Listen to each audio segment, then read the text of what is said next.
కొంతమంది అడుగుతూ ఉంటారు, ఇంకా రిజర్వేషన్లు ఏం అవసరం, ఇంకా మనం బీసీల గురించి ఎందుకు మాట్లాడుతున్నాం, ఇంకా మనం ఎస్సీల గురించి ఎందుకు మాట్లాడుతున్నాం, ఇంకా మనం ఎస్టీల గురించి ఎందుకు మాట్లాడుతున్నాం, ఇవన్నీ కరెక్టేనా, మాట్లాడొచ్చా అని అంటున్నారు.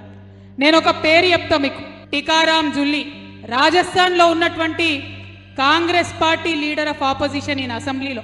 శ్రీరామనవమి నాడు ఈయన రాజస్థాన్లో ఒక రాముడి గుడి దగ్గరికి పోయింది. అందరితో పాటు ఆయన కూడా శ్రీరాముడి గుడికి పోతే ఆ గుడికి పోయి బయటకు వచ్చిన తర్వాత భారతీయ జనతా పార్టీకి సంబంధించినటువంటి ఒక నాయకుడు, ఈ కాంగ్రెస్ పార్టీ నాయకుడు పోయి రాముని దర్శనం చేసుకోగానే మైలబడ్డది, ఈయన వచ్చిపోయిండు అని చెప్పి పాలతో అభిషేకం చేసిండు. మా గుడి మైలబడ్డదని ఇయాలటికి కూడా మాట్లాడుతున్నటువంటి దౌర్భాగ్య నాయకులు మన దగ్గర ఉన్నటువంటి పరిస్థితి. రాముడికి ఇష్టం లేదా? ఆ శబరిమాత ఎంగిలిగా తినలేదా రాముడు? ఏ కులం శబరిది అడిగినరా ఎవరన్నా? ఆయన అడవిలో పోయినాడు, పడవ దాటించినటువంటి గుహుడిది ఏ కులం అడిగినరా ఎవరన్నా? ఆయన కోసం సీతమ్మని తేవడానికి పోయినటువంటి ఆంజనేయుడు ఆయన ఎక్కడివాడు, గిరిపుత్రుడు కాదా? మరి ఇవన్నీ కూడా మనం ఆలోచన చేసుకోవద్దా? ఎందుకు ఈ మాట నేను మాట్లాడుతున్నా అంటే ఒక ఆవేదనతో, ఒక బాధతో మాట్లాడుతున్నా. బాన్స్వాడలో ఒక షాప్ ఉన్నది, ఇప్పటికి ఉన్నది. అక్కడికి ఎవరన్నా బీసీలో ఎస్సీలో పోయి ఛాయ్ తాగితే వేరే కప్పులు ఇస్తారు. బీసీలో ఎస్సీలో పోయి ఛాయ్ తాగితే ఛాయ్ తాగినావు, పైసలు ఇచ్చినావు కరెక్టే, కానీ నీ కప్పు నువ్వు గడిగాడ పెట్టిపో అని చెప్పేటటువంటి పరిస్థితి ఇప్పటికి కూడా ఉన్నది. ఒక 15 ఏళ్ల కిందటి మాట చెప్తున్నా, మహబూబ్ నగర్లో ఒక గుడి ఉన్నది, పేర్లు చెప్ప నేను. ఆ గుడి బయట అంటే గుడి లోపల దేవుణ్ణి దర్శించుకోవడం అన్నది అసాధ్యం బీసీ ఎస్సీలకు, కానీ గుడి బయట ప్రహారీ గోడ లోపల ఒక చిన్న రాయి పెట్టిరు.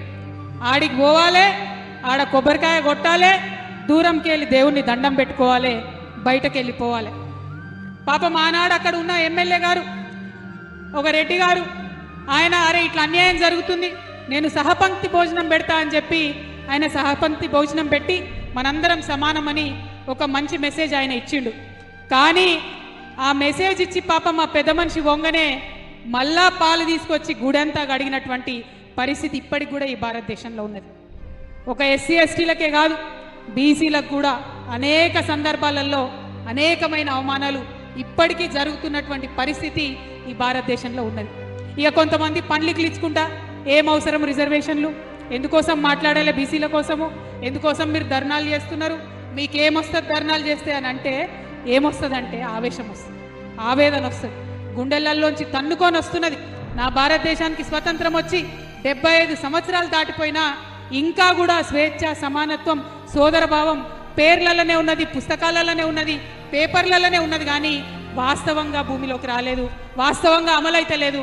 ఆ ఆవేశంలోంచి పుట్టుకొచ్చినటువంటి, ఆ ఆవేదనలోంచి పుట్టుకొచ్చినటువంటి డిమాండ్లే ఇవన్నీ తప్పితే పొద్దువోక వేసే ధర్నా కాదు.